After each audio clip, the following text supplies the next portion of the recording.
Chair. I'm doing a rules thing now, too. Thank you. Senator Capito, welcome. You are recognized. Thank you, Senator Fisher, and thank you all for holding this hearing. Nice to see you. I'm all the way over here. Mr. Meyer, you kind of got into what one of my question was going to be, but let me begin with this. The BEAD program that was just, the West Virginia application was just okayed by the NTIA several weeks ago, and if you followed it, you probably know that the original $1.2 billion that was allotted for West Virginia, which was quite large for a small state, is now $600 million to deliver the BEAD program in West Virginia after it had been rebid and everything.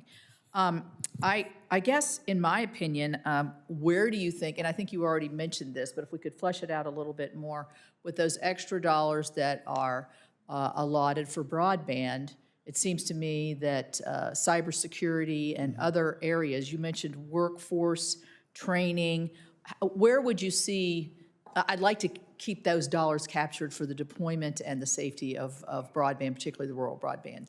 So if you could expound on that a little bit more. So I think we can do both. It's very important to use that money for broadband deployment, especially in the rural areas of the country. We need to make sure that these citizens are not left out of the revolution that's underway, AI and all of that.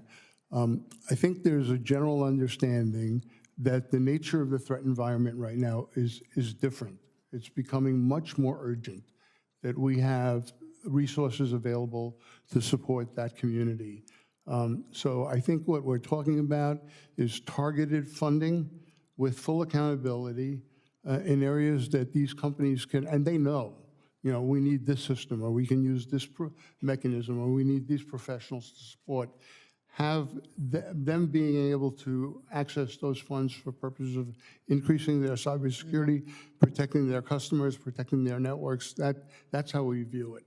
Well, I think, you know, for small systems, which we have in a small state like ours, some of them are small, some of them are major, and they just don't have the money to be able to do that. So then you look at, well, what are you going to do? You're going to not deploy service in a rural area because you're going to have to make a choice. And it would be nice, since in the case of West Virginia, $600 million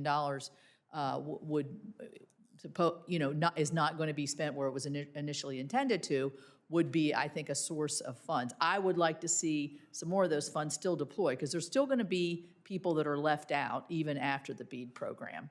And those are very difficult areas, but it sounds like we're saying the same thing in terms of the affordability of a rural broadband deployment company to be able to do this. I mean, I think of it, if you think of it in terms of 9/11, where did they get in? They got in small airports where there were vulnerabilities. Same thing with cybersecurity, to take the whole system down.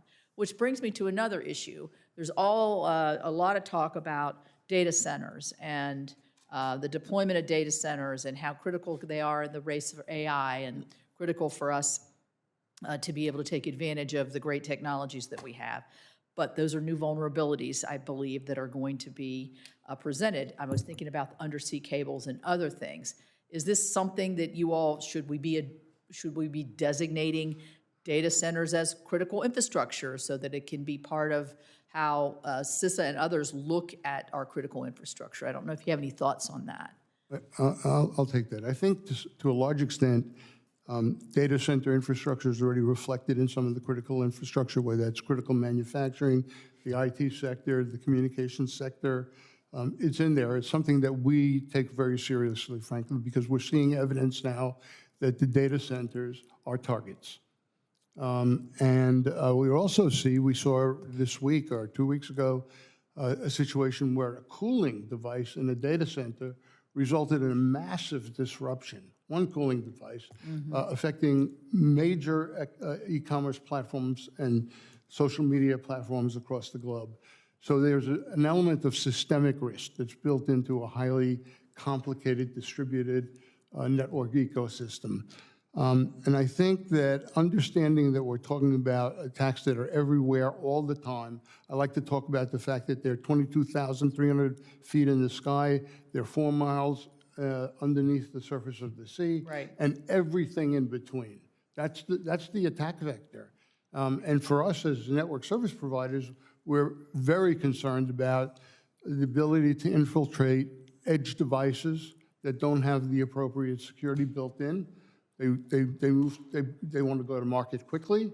They want to go with cheap prices. Right. And that's why the FCC action, for example, around clean cars, which would impose expectations on the retailers to not make those faulty edge devices available to the public. That's an important step going forward, recognizing that issue. Right. Thank you. Thank you, Madam Chair. Thank you, Senator Capito, and thank you for bringing up the BEAD program, which you and I worked on that infrastructure bill, and the importance of that on making sure unserved areas are connected, and hopefully that funding that was provided to our states will remain there and be able to be used for things, not just connectivity, but also the security that's needed in these I think programs. that would be a well-placed use of the funds, and